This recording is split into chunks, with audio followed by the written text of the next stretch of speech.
Welcome to the Sisters of the Shire podcast. I'm Abby, and I'm here with my co-host Ashley, and together we are exploring J.R.R. Tolkien's amazing literary world in a way that is easy and enjoyable for everyone.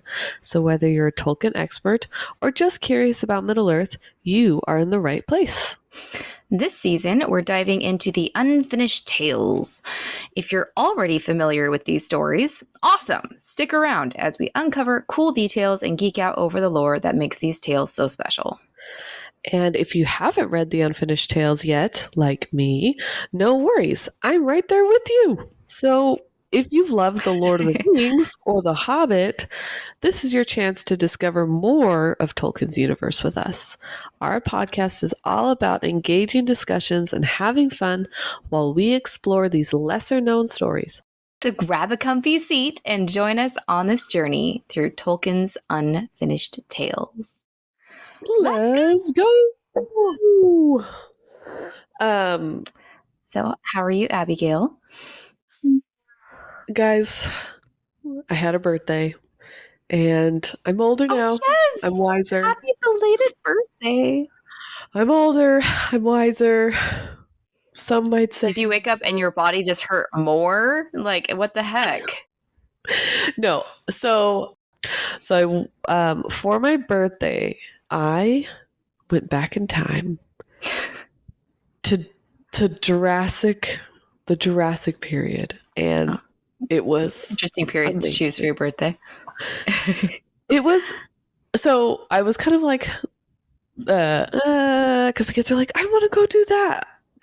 So we were in Utah, and there's this place called Thanksgiving Point, and it's kind of like a lot of things mashed into one. There's like a huge botanical garden. There's a children's museum. There's a dinosaur museum. There's a movie theater. There's like a sounds like Balboa Park. Gardening center, and then there's like a glass blowing art studio you could take classes in. There's like, it's a lot of things in this like really big area. Yeah. There's a carousel. I think that's like the like only like ride thingy there. But the botanical gardens are huge. Okay, they're huge and gorgeous and beautiful. But right now they have, it's called Uncharted Worlds or Lost Worlds or something. And it's all dinosaur themed. And they have animatronics there that are life-size dinosaur animatronics in the botanical gardens. So it's like you're walking through like a jungle, and then like, oh, there's a like stegosaurus over there, and it's just like it looks like it's eating in the forest. Like it's very well placed where it's like it's very natural looking, like you kind of are just like wandering through. Oh my gosh, it was amazing. And we got to go on golf carts. So I'll have to send you a picture, but there's a part where like for a photo op where it's like it looks like a crashed golf cart with like a big like claw marks through it. Very photo op kind of like situation. And then there's a giant T-Rex head, and it looks like, you know, like you can sit in the golf cart and take a picture with the T-Rex. So that's right outside of where they check your tickets to go through the door to go to the botanical garden, right? So it's on the other side. And so it's really kind of weird because there's like a big reception area where you can get tickets, and then it funnels down to one door that you have to all go through where they check your tickets, and then you go through the door. It's kind of like a turnstile, like when at Disneyland, but imagine there's just one. Just one turnstile. So you have to funnel down like families to go one at a time, right? Yeah. Oakley's 3, so, and he's kind of small, so he like went through everyone's legs and went through the door without us, like without our family. Oh no! We were like 2 families behind, and like he just kind of snuck out, and I was like, oh dang it! And like I see him, and the doorway is all windows, so I could see that he's on the other side. And I was like, oh no. And so I had to like run around and go through the like exit door to go through to get to where he was. And he had run out. He's not like a runner to be like mischievous. He's just like, I want to go see what's out there. And he like ran out. And that T-Rex head is like right when you walk out. And he's like running, he's like, yeah, I'm free. And then he's like, he cartoon like stopped in his tracks, like and like stopped right in front of it. And he's just staring at this giant T-Rex head. And then it moves. And it roars like that. And I saw meet consequence. I think I saw his tiny soul leaving his tiny body. But he was totally fine for the rest of the thing. But it was so funny because of that dinosaur, he didn't run anywhere. He didn't run past it. So like he was frozen in fear right there. So I had enough time to go and grab him before he like ran off to the rest of the park. But I was like, hilarious. It was so funny. I just kind of like stood there for a second to see what he would do because I was already outside. I was like close enough to him.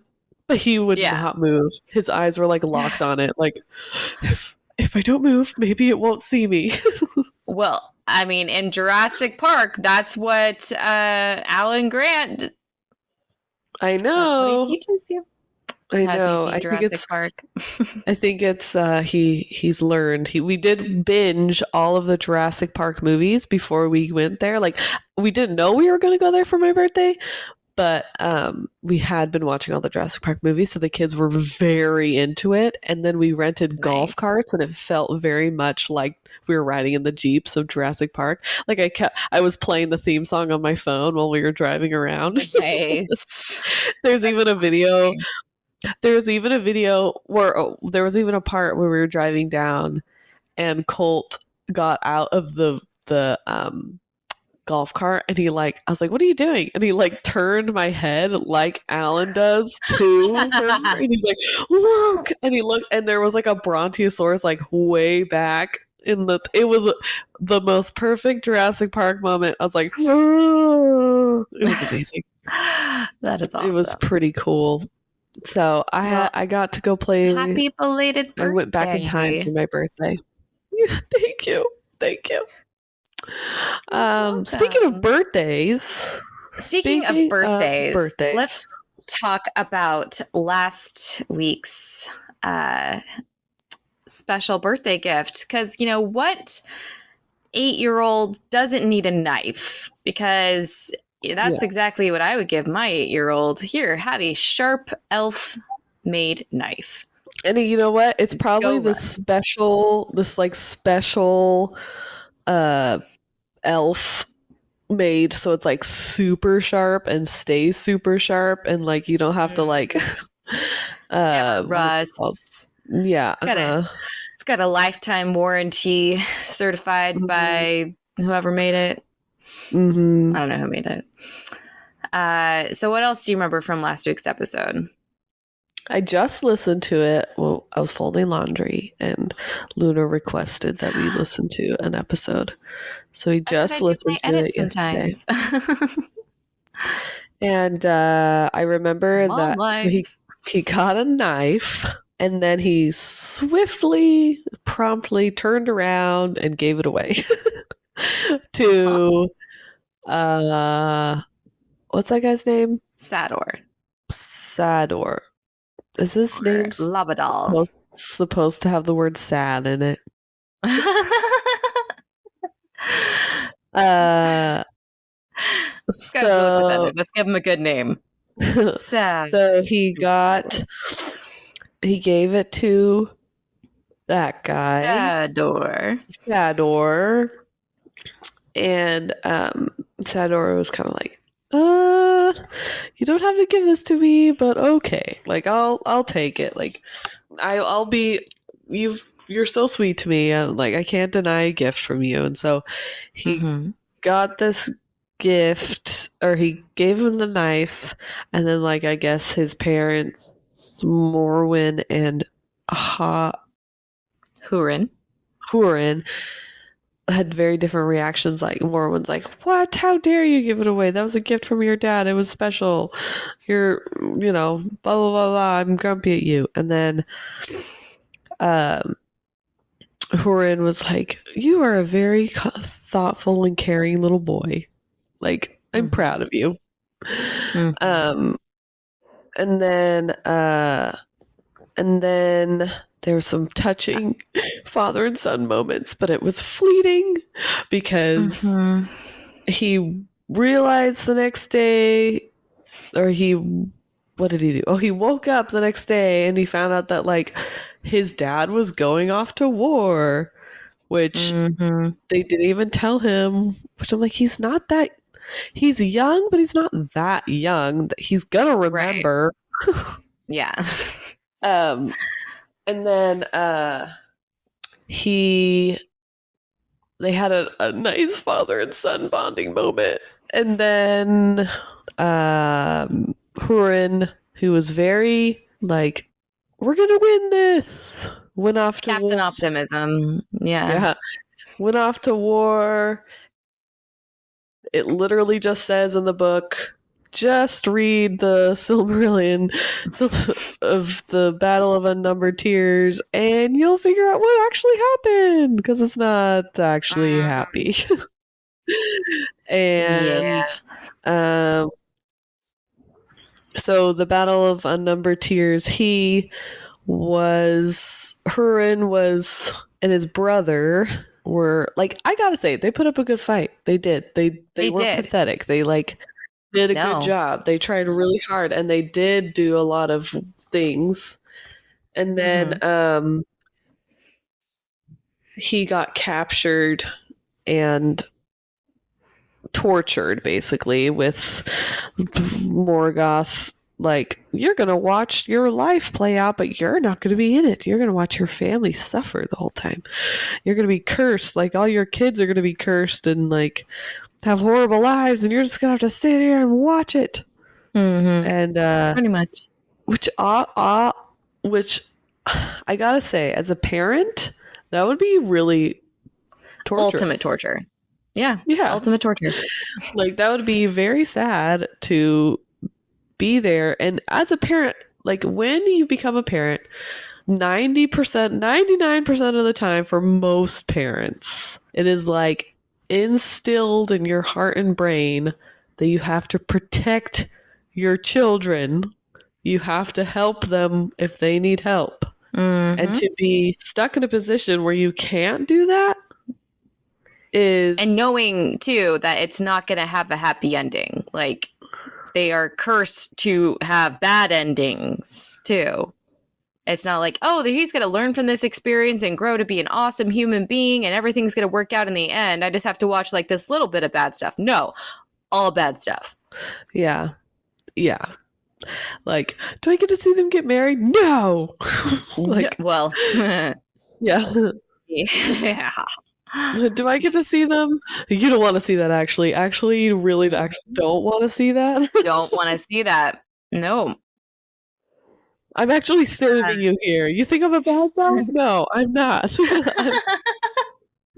I'm actually doing you a solid. You don't want to see that. Well,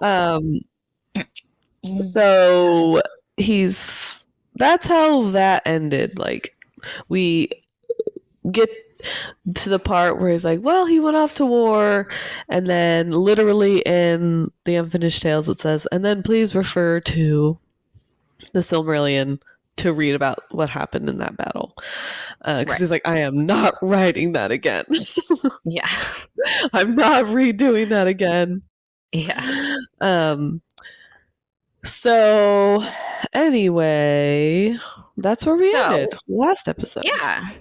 So we're just going to pick right up. We're going to find out what happens after Hurin got captured. Like, we know the broad strokes, you know, like you were just saying, he gets captured, he gets tortured and by Morgoth, and has to watch his children from afar while Morgoth curses them.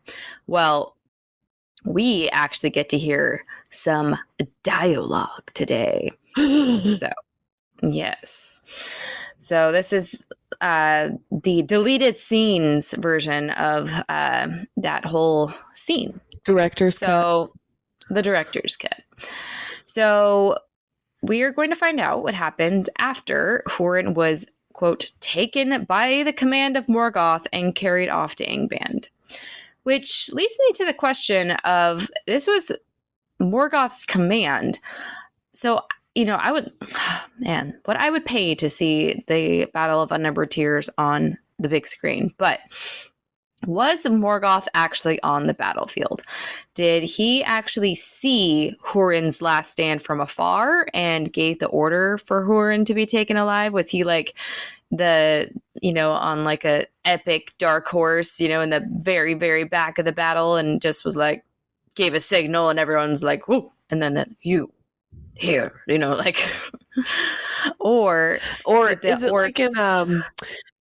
like in the first the Fellowship of the Ring where everything kind of stops and Sauron comes in, just like poof, poof, oh yeah, that would be cool too. And it's like everybody just kind of stops because they're like, oh, the boss is here. Yes. Okay, I like that. The boss knows what to do. Yeah. Or did the orcs and Balrogs have orders to take Hurin captive prior to the battle? Which would be another interesting thing. Because Hurin, you might not think that Hurin, had any significance to Morgoth, but he actually did, because Morgoth has found out through his network of spies that Hurin and Turgon were besties. And Morgoth really wants to find out where Turgon is. He really wants to know all about Gondolin and the secret city that it is, and he wants to know how to get rid of it, because that's like a stronghold that is really worrisome to him. Morgoth's gotten his crayon-written master list of people he wants to conquer, and Gondolin is at the top. It's circled many times. Yes. So when Hurin is brought before Morgoth, all right, so what do you think Morgoth does first? So, you finally, order this guy to be brought to you. He's got what you want. What are you going to do? Are you going to yell at him? Are you going to torture him right away? What are you going to do? Maybe some good cop, bad cop. Like he comes in, I was like, oh my gosh, you must be exhausted. Can I get you anything? Do you need a tea? Like, do you need a chair to sit down? Oh my goodness. And then try to can we get him some bandages here? Come on. And I send some orcs to go do it. And then I come back and then I try to butter him up and he's really confused. He's like, why are you taking care of me? I was like, oh, that's what besties do. You know what others besties do? We share secrets. Would you like to share a secret with me? I'll tell you one about me, and then you tell me one about you, and see if we'll oh my gosh, that'd be crazy. And then he's trying to get it out, and then and then he finds out, hey, he's not going to tell him the secret location. He's like, well, I didn't want to have to do this. And then he's like, you're going in the timeout chair. I feel like he tries to be nice at first because so I know that this is the wrong opinion. Sorry for my child in the background. The wrong opinion, or not the wrong opinion, a not very shared opinion of taking things based off the Rings of Power show, because I know so many people don't love the Rings of Power show, but I liked it. Come at me, huh? Come at me. But about how spoilers, if you haven't seen it, telling you now, spoilers. Sauron was very kind of friendly, sure, trying to get what he wanted. Manipulative. He was trying to yes. So he's I feel like Morgoth wasn't. He could go two ways. He could try to be kind of level with them and like, hey, like if I scare you, you're not going to give me what I want to like, you know, or you know what I did that mean? with Like he Fëanor tried a to be little bit. more like hey, work with me here, like something like that. Yeah. Or he could go the other end of the spectrum where he's like this super like cold, like demigod kind of like I'm superior. I'm the most powerful thing on this earth. I'm like and just like this cold bad A like I'm just Yeah. going to torture you now. You're going to give me what I want because I'm this evil dude.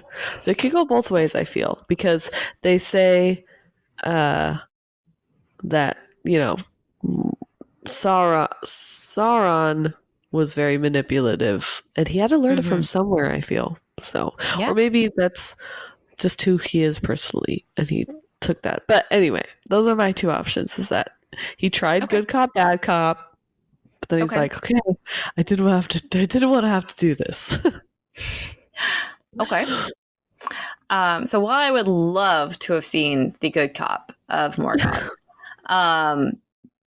he actually is going to go with the second one, because the first thing he does is, quote, Morgoth sought to daunt him with his eyes. He did the smolder. He did the smolder. Or the chilly mom look, you know, the Yeah, from Bluey. That's my favorite. Which is like when they're like, "Why do I have to do that?" And she's like, "Huh." Like just like looks to the side and they're like, "Oh, okay." I'll clean it up. I wish I had that look. But I just love that. That's the first thing he does. I'm going to stare at you and scare you with my eyes, sir. And do you think he like bend down, like he's like sitting or like kneeling down, and he like bends down and just stares him right in the eyes? I'd be like, I mean, that'd be a problem for me. I'd super intense eye contact. I'm like, okay, what do you want? That's all the torture I need. Well, do you think a mere staring contest would daunt Hurin? We're going to find out. No, Hurin is actually not all talk. You know, and I wanted to not like Hurin. You know, he wasn't around much as a dad. He had a weird, I don't know, the relationship with Morwen kind of throws me. I don't get it myself. And that's just me. That's just my opinion.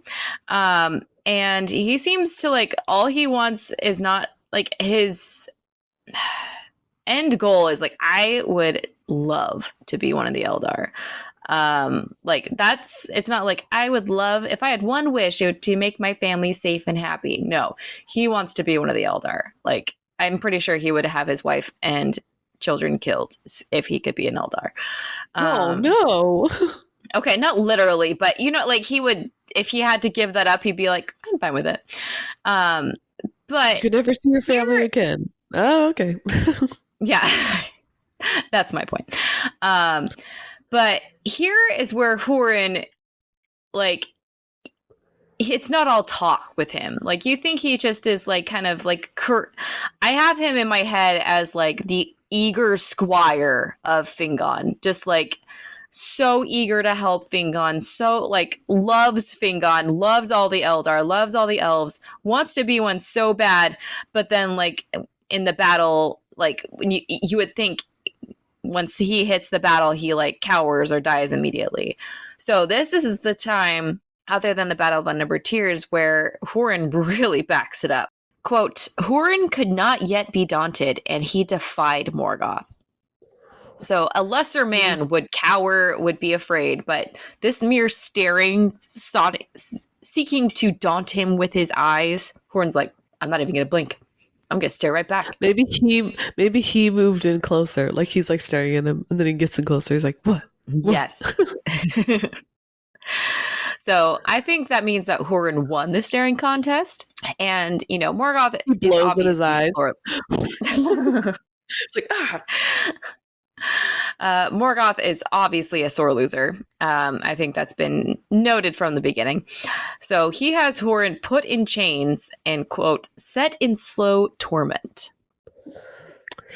Not fast torment, slow torment. Do you think he has powers to make it even worse? Like magical powers to make the torment even worse? Probably. So after, Morgoth got over his loss of the staring contest, maybe he took a breath, maybe counted to 10, maybe blew some bubbles, maybe ate a Snickers bar or something. He calms down enough and decides to come at Hurin with a different tactic. So he went bad cop, good cop. Oh. Not good cop, bad cop. Quote, he came to Hurin and offered him his choice to go free, whither he would, or to receive power and rank as the greatest of Morgoth's captains, if he would but reveal where Turgon had his stronghold. Just tell me where Turgon is, and I'll let you go back to your wife and kid. Or if you would rather just get a really cool promotion, since you don't seem to like being at home anyway, we can do that too. It's sad to say that I don't know what he would. I mean, I know what he chooses, but like, it's not for me. It's not such a black and white like what he would choose. Mm-hmm. Because I'm like, does he like his family enough? Yeah. So it doesn't say how Hurin was chained up. I mean, it doesn't say that he was hung from one arm like Maedhros, but I can't imagine any kind of being chained up and being committed to slow torment was comfortable. And what was that torment? It doesn't really say. Are we talking like his least favorite music on blast, like walking on the orc equivalent of Legos? I mean, it could be anything. Ugh. Either way. Yeah. No thanks. I mean, torture's torture, right? Yeah. Hurin wasn't broken, not in the least bit, because when Morgoth offers him his freedom or even a promotion, this is how Hurin, the steadfast, replies. He says, quote, blind you are, Morgoth, and blind shall ever be, seeing only the dark. You know not what rules the hearts of men, and if you knew, you could not give it. But a fool is he who accepts what Morgoth offers. You will take first the price and then withhold the promise, and I should get only death if I told you what you ask. So you can see right through it. Uh-huh. He's like, I know you're going to kill me anyway. Yeah. You're not going to do anything good with the information that I tell you. If I tell you. If I tell you. So, I mean, while we know that Hurin is a strong guy, like, I wonder what gives him this courage and defiance. Like, was his close relationship with Fingon the source of his distrust of Morgoth? Because, Morgoth has lied and, deceived many people over the years. But Hurin is just like not even phased for a second. So I'm curious what Fingon maybe or the other Eldar have told him over the years. Like, dude, Morgoth did this one time, and then he did this other time. Like, how much Morgoth stories have passed through the ages? He has his fingers in his ears like, la, la, la, I can't hear you, la, la, la.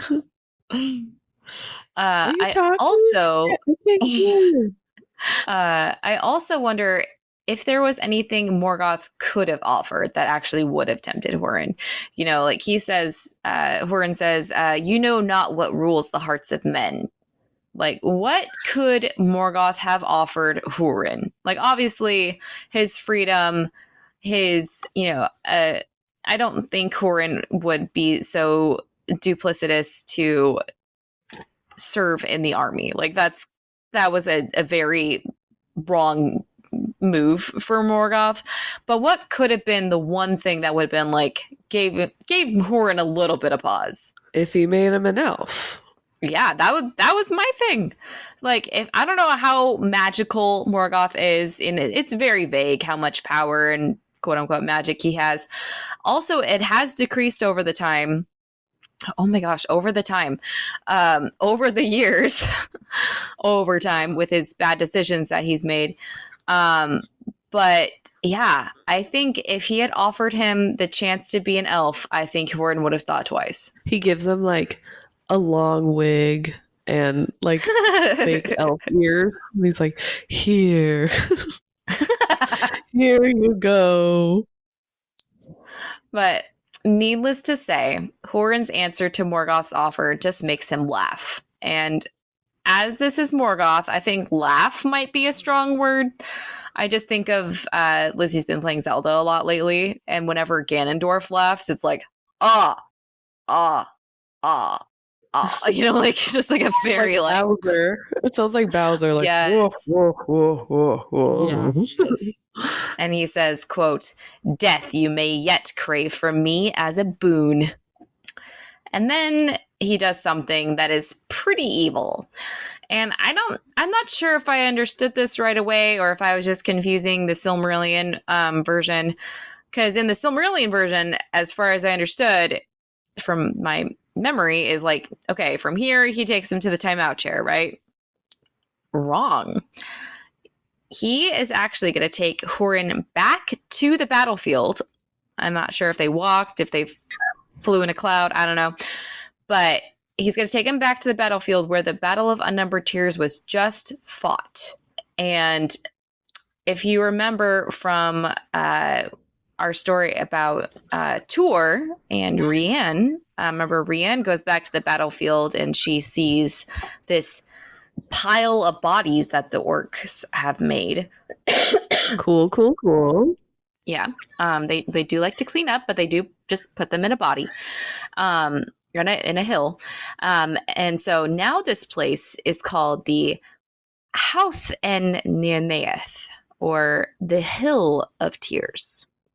They just love tears. They just love adding that to things. Mm-hmm. Quote, "And the reek of death was upon it, and Morgoth set Hurin upon its top, and bade him look west towards Hithlum, and think of his wife and his son and other kin." Okay, well, first off, gross. Gross. Do you think that he... Okay. I can only imagine the smell. Is it like just like a vision thing, or was he like actually there? Actually there. All right. I get to see him like making a Balrog, like pick him up, like put him on that hill over there. Yeah. Like just like picking him up and like putting him over there. But like, okay, I'm gonna do something. Or do you think Morgoth grew really big? Like he's, he can get really big. Like what if he picked him up and like put him on top? Yeah, like I could see that too. That could be cool too. That would be cool. Anyway, what would not be cool is that this hill, and it doesn't say how high the hill is literally made out of dead bodies. So like, who's he stepping on? Exactly. Like his own brother Hur is probably in there somewhere. Or people that he knows. Yeah. No thanks. So, yeah. So he puts him on the hill, and somehow he sets Hurin at the top of it and has him look towards his homeland and think of his family. And then Morgoth says, quote, "For they," Hurin's family, "dwell now in my realm, and they are at my mercy." Ooh. To which Hurin replies, quote, "You have none, but you will not come at Turgon through them, for they do not know his secrets." He's like, "No one knows except me, and you're not getting it out of me." Yes. Now, Morgoth has been playing it cool up until this point. He did the bad cop, he did the good cop. We're still in good cop, but Hurin knows just how to push Morgoth's buttons. He's being very defiant and not giving in to any of like Morgoth's like spookiness or like meanness. So Morgoth's like, "Why won't you be afraid of me?" And he starts getting angry, and he says to Hurin, quote, "Yet I may come at you and all your accursed house, and you shall be broken on my will, though all were made of steel. And then he does something really, really scary, and he picks up a sword that's lying on the ground. I mean, he's on the afterfield of a battlefield, so I'm sure there's just swords laying everywhere. And somehow Morgoth breaks the sword in Hurin's face. And as cool and as bad as I'm sure this looked, a little fleck of metal hits Hurin in the face, and Hurin doesn't even flinch. Whoa. So this like bad A competition is just like, I'm going to break a sword in my face. I'm not even going to wince, man. Whoa. Also, did he just like grab the sword with his hand and just snap it in half? I have so many questions. Did he like break it over his knee? Did he just like bend it? Or I don't know. Does he do the thing where it's like he's so magical, he's holding onto the hilt and it like turns a red, like it's gonna explode? Like, oh, that would be cool. That would be really cool. So, since he couldn't scare Hurin with his epic sword breaking trick, he decides to point to Hurin's homeland. And this is where Hurin, Morwen, and Turin, and future Nienor are about to be cursed. Their lives are about to get messed up here. Yeah. And this is okay. I don't like it, obviously, but the extent of the curse I find very interesting. He says, quote, "Behold, the shadow of my thought shall lie upon them wherever they go, and my hate shall pursue them to the ends of the world." So Morgoth wants to basically take over the world. He wants that. But he also wants like the world not to be nice, like pretty and everything. He kind of wants to be scary and all that stuff. But I think this is the first person and family where he's like, but I hate you the most. And Yes. I'm going to bother you the most. Yes. Which is weird because, like, I mean, Hurin didn't really do that much to him, but just this defiance, I think, that he didn't give in to the torture. He didn't give in to the staring contest. He doesn't give in to, doesn't accept his offer to be one of his lieutenants. He just, this guy, I just can't break him. He's getting on my nerves, man. Yeah. And so Hurin tries to call Morgoth's bluff. This is like the closest that I think Hurin gets to being scared. And he says, quote, "You speak in vain, for you cannot see them nor govern them from afar, not while you keep this shape and desire still to be a king visible upon earth." So he's still, after all this stuff, he's like, what else you got? Like, I'm not scared of you. Yeah. It's like, whatever. Yeah. He's like, nah, you can't do that. My buddy Fingon says that if you still want to be in your scary king shape, you can't do that. It's in the Morgoth handbook that we made. Because, do you think remember, that they have? Do you think that they have like propaganda against Morgoth, and he's like, he's afraid of what? He's afraid of butterflies. He's like, it's like stuff to make him like not sound super scary, and so he's like, I'm not afraid of you. Like, that tactic of like he's trying to make him less scary, and it's like, yeah, I've read all about you. Yes, I know that you wet your pants in the 3rd grade, and because you got scared of blah, blah, blah. But what's interesting, really I mean, the men don't know what happens to them after they die. They don't know the official story of why they left the East, but they know everything about Morgoth because of the Eldar telling them these stories. Like, do you remember when Morgoth transformed himself into a rain cloud? Sure. Fingon probably told that to Hurin. He's like, oh yeah, he used to be able to transform himself into a rain cloud, but he can't do that anymore because he wants to keep in his scary shape. So this is how he has to be forever now. Like, wasn't he a mountain or as big as a mountain? Big as a mountain. Okay, but also, like, I feel like there's some games of, like, telephone going on. Like, yeah, he turned himself into a rain cloud and like had started off as something else, but then it turned into the rain cloud through like the game of telephone. I could definitely see that. He had turned as big of his house. I heard as it was big as a mountain. I heard he was a mountain.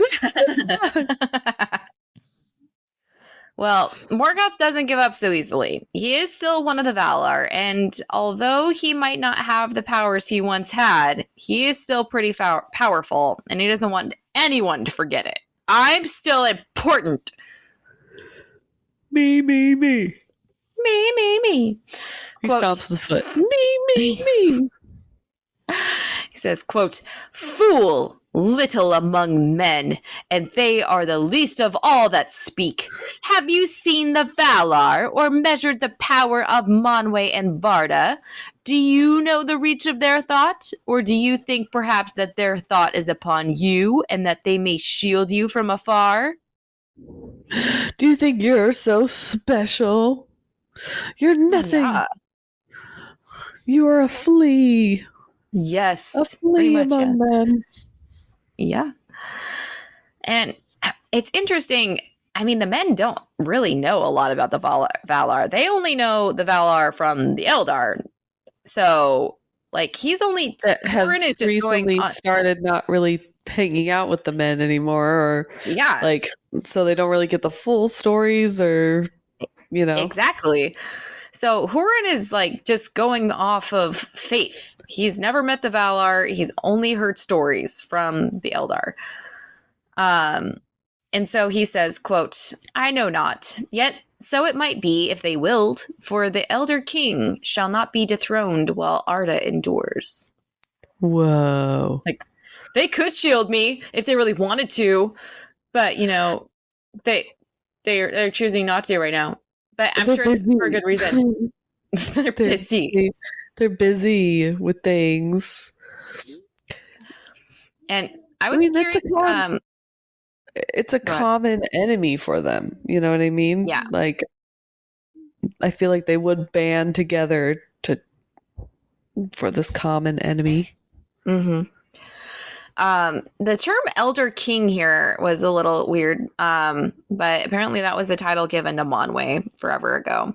Because I'm like, Elder King. So would that be Morgoth? Would that be Fingon? What do you mean, Elder King?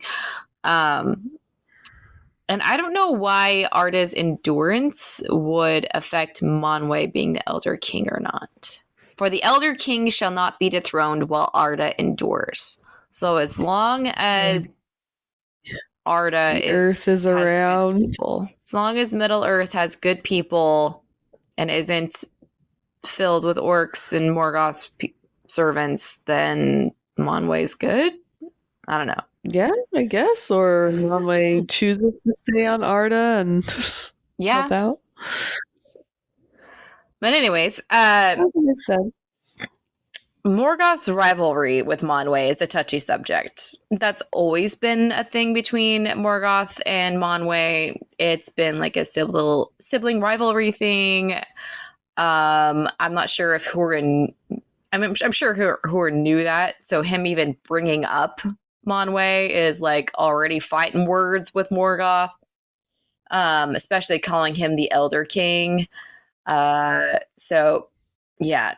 I feel like Hurin knew just how to annoy Morgoth in, like, the best way possible. It's giving Zeus and Hades from the Disney's Hercules, like, very, like, I want this for me! And then, but then, Manwë is kind of oblivious to, like, actually what's going on. Yeah. On the Earth, I mean, like... Yeah. What he's been doing to the to the people of on Arda. Right. So Morgoth says, quote, I am the Elder King, Melkor, first and mightiest of all the Valar, who was before the world and made it. The shadow of my purpose lies upon Arda, and all that is in it bends slowly and surely to my will. That sounds like a semi-toddler tantrum. Semi-like... I'm the Elder King. I'm the mightiest of the Valar. I'm the one who created this world. All for me. Me, me, me. Me. But I want to Upa-Lupa now. So after his toddler tantrum, man, he really brings it down. He says, quote, but upon all whom you love, my thought shall weigh as a cloud of doom, and it shall bring them down into darkness and despair. Wherever they go, evil shall arise. Whenever they speak, their words shall bring ill counsel. Whatsoever they do shall turn against them. They shall die without hope, cursing both life and death. Is that why they're so bummed? Like the whole That is why they are so bummed. So bummed. But whatever the words they bring shall bring ill counsel. Whatever they do shall turn against. I feel like, do you ever like the beginning of the Minions movie? When they're like trying to find a boss and they're like keep trying to help them and then they keep dying. Yes. Kind of what I feel like. Yeah, I can see that. Man. But like, but what a sad premonition to hear of your children's death. Like they shall die without hope, cursing both life and death. But for some reason, Hurin is staying strong. He isn't daunted. And he says, quote, do you forget to whom you speak? Such things you spoke long ago to our fathers, but we escaped from your shadow. And now we have knowledge of you, for we have looked on the faces that have seen the light and heard the voices that have spoken with Manwë. Before Arda you were, but others also, and you did not make it, neither are you the most mighty. For you have spent your strength upon yourself and wasted it on your own emptiness. No more are you now than an escaped thrall of the Valar, and their chain still awaits you. Ba ba ba. Snap! It's very much like. I've heard your stories. I've heard that you've been beaten before. You're nothing. Uh-huh. But I mean, oh man, the balls of Hurin, the balls. Like you just hear that your family, your children, your wife are going to be screwed in this next life. He's like, so what? You're not so tough. Do you think, I just had this random thought, but do you think that they have, because you know the elves are very much into like history and yeah, documents of that nature and also artistry and beautiful things. Do you think that there's like tapestry versions, story versions of like the Eldar, or not the Eldar, the Valar beating Morgoth in the beginning? Like that would be way cool. Like a tapestry story of like them having a big battle and then him being in chains and like all that stuff. Yeah, I like it. Mm-hmm. Because even the chain is like a deep cut because they put him in a chain and then they released him. Right. I like that special chain or that special net or whatever he was in. But what's another interesting thing is, as I keep thinking back on the race of men throughout this whole thing, because in my head, like Hurin is almost like an Eldar, but he's not.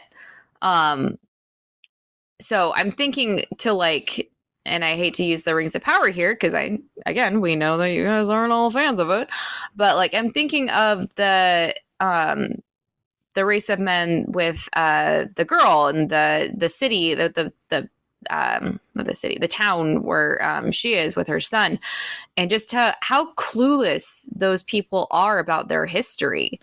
Like Hurin seems to know everything about the whole history of the Valar and of Morgoth, but those guys don't know anything. I feel also it's like they kind of were forgotten people.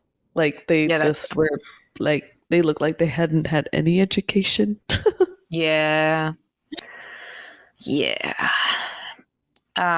Well, Morgoth replies, he says, quote, "You have learned the lessons of your masters by rote, but such childish lore will not help you. Now they are all fled away." Like, oh yeah, those he's words trying are to be like, big. that wasn't real. You don't know what you're talking about. Like, yeah, childish lore, I would say. Those are just fairy tales. You want to see the real story? Yeah. And then it gets all huge, scary. But even like all your fairy tales have this swooping, Eldar coming in and rescuing you, or the Valar rescuing you. But where are they now? They all are fled away. Like the war just got lost, and all the Eldar are scattered. The Valar didn't even step in. So yeah, big words from someone who just lost the war. But Hurin doesn't stop there. He says, "This last then I will say to you, thrall Morgoth, and it comes not from the lore of the Eldar, but is put into my heart in this hour. You are not the Lord of men, and shall not be, though all Arda fall in your dominion. Beyond the circles of the world shall not pursue those who refuse you." He ain't scared. He ain't scared. You're not going to be the boss of me or the boss of anyone, sir. Thrall. Yeah.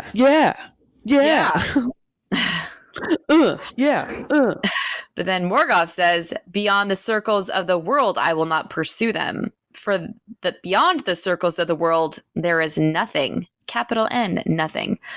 But within them, they shall not escape me until they enter into nothing." Capital N, nothing. Capital N, nothing. Yeah. So basically he's saying, like, I don't need to pursue them. I'm already pretty much ruling all of them, and I will keep ruling them until they die or turn into nothing. So he's feeling pretty confident. And this is the closest I would say Hurin comes to backing down, because all he responds is, "You lie." That's it, Hurin? Nuh-uh. Nuh-uh. Yeah. But then Morgoth says, "You shall see, and you shall confess that I do not lie." Then Go ahead. I could just see this playing out the actor who plays King Theoden in my head. Yeah, that's a good thing. I like that. And him going, "You lie. You lie."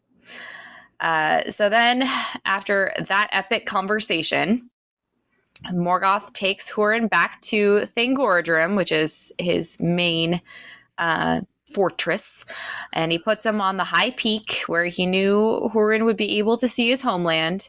Quote, "There he was bound by the power of Morgoth, and Morgoth, standing beside him, cursed him again and set his power upon him so that he could not move from that place nor die until Morgoth should release him." Or have to go to the bathroom. I mean, he had to at least given him that, right? Like, and I guess I'll make it so you don't have to pee. It's one of those commode chairs. A poor orc has to change it every few hours. It's because you know that he put up this fight, but he still is like ruined. There's not a ton he can do. Yeah. Morgoth then says, quote, "Sit now there and look out upon the lands where evil and despair shall come upon those whom you will have delivered to me. For you have dared to mock me and have questioned the power of Melkor, master of the fates of Arda. Therefore, with my eyes you shall see, and with my ears you shall hear, and nothing shall be hidden from you. I mean, I have to say, for that kind of torture, that because there's like physical torture, like being whipped or like scary things, but it's the psychological torture.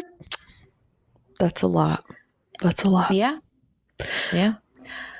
And I'm not sure if it said this in the Silmarillion. Again, I probably should have brushed up on it, but I always wondered, like, how on earth could Hurin have seen, what's going to happen to his children? But here it says, you shall see with my eyes and hear with my ears.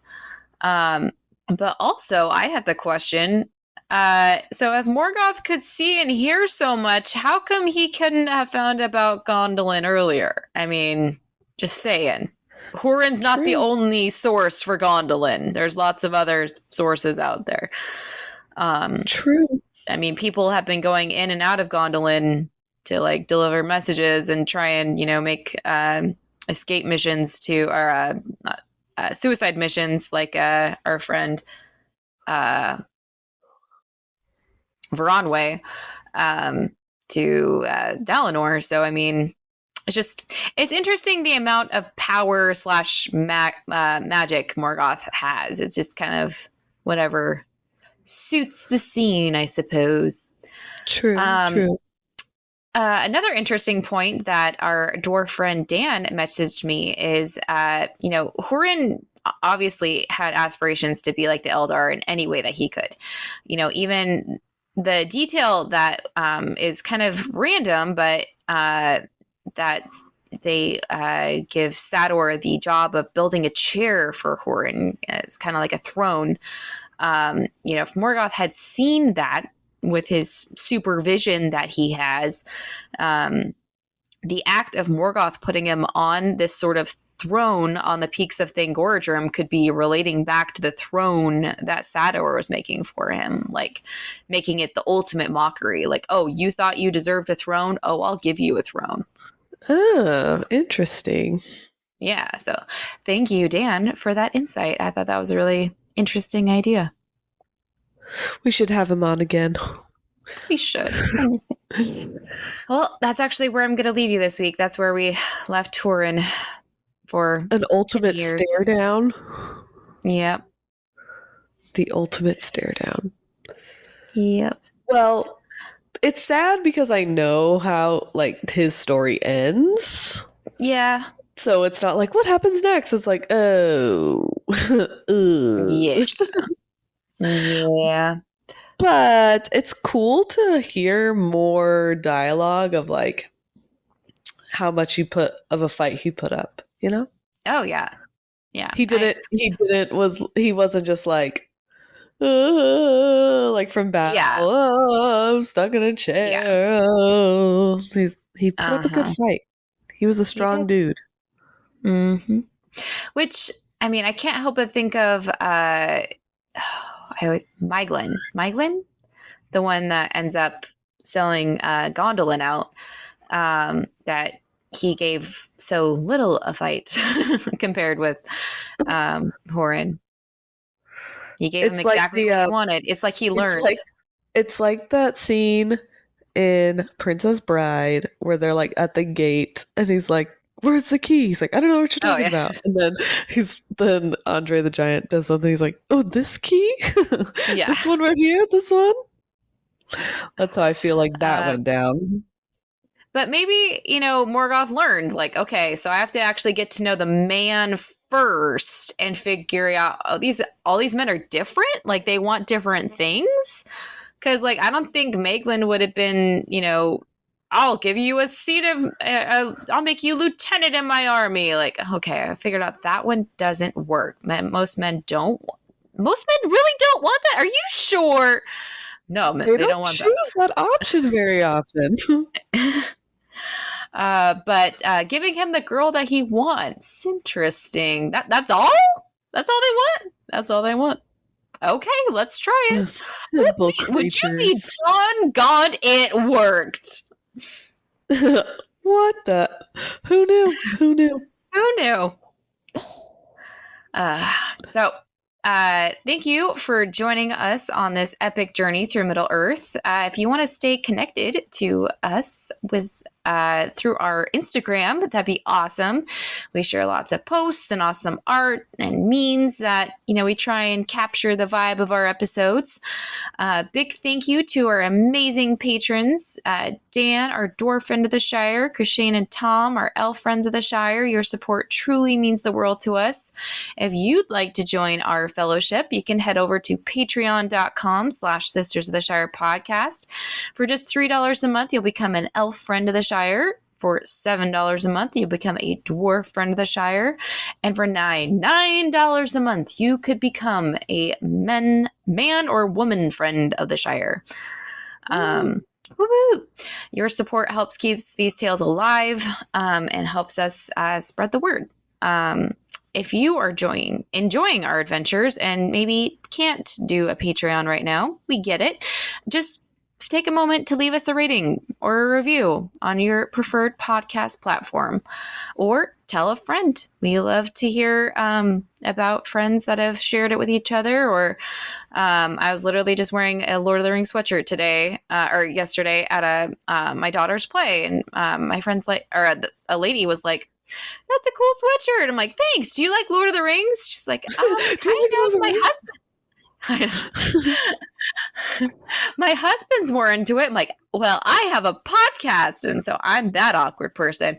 You don't have to be that awkward person, but if you want to be, go for it.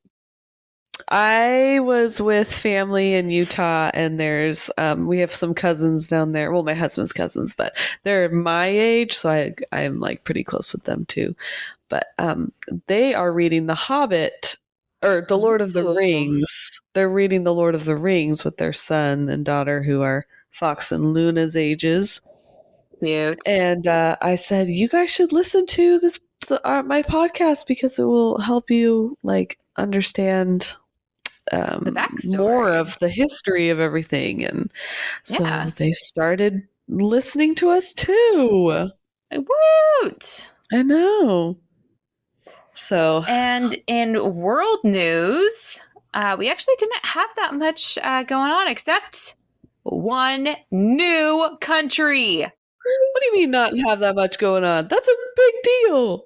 Well, I'm just saying, we didn't have countries overtaking other countries. We are up to 70 different countries. We hit 70? 70! Whoa. Okay. South America is my guess. Is it in South America? No. Asia? Technically. It's one of those, depending on which period of history we're talking here. Of Asia or Europe? Yeah. Oh. So it's one of those little ones that you probably don't know the name of. Like Uzbekistan or Kyrgyzstan or... Actually, I think we have Uzbekistan. We have Uzbekistan, yeah. So this one is Armenia. Oh. Welcome, Armenian listener. There. Oh, yeah. That's Whoa, we're so glad you're here. Yeah, I was Googling your country, and it looks really cool. I know. The first picture, I was just like, oh, what is that? I want to know what that is. I know. Literally, if you Google the picture, Armenia, first picture that pops up. Google Armenia. Yes. Armenia. Country in Asia. Whoa. That first picture. What is that? I need to know what that is. It looks like a church. Is it the church one? Yes. It looks like a church from the Crusades or something. Yeah, I've never seen it. It looks so cool. It's all made out of it could blend into the landscape. Yeah. Looks like sand. I want to know more. I need to know what that is. Cool. Well, thank you for joining us, Armenia. Yes. Oh, it's a Armenia. monastery. Gay guard monastery. It looks really cool. So welcome, and we're so glad you're here. Thank you all the for way from joining Armenia. us. Thank you for joining us. Well, thank you for teaching me today. You're welcome. Until next week, I've been Ashley. And I've been Abby, and this has been the Sisters of the Shire podcast, and we are so happy you joined us today, and we hope you can join us next time. Bye! Bye!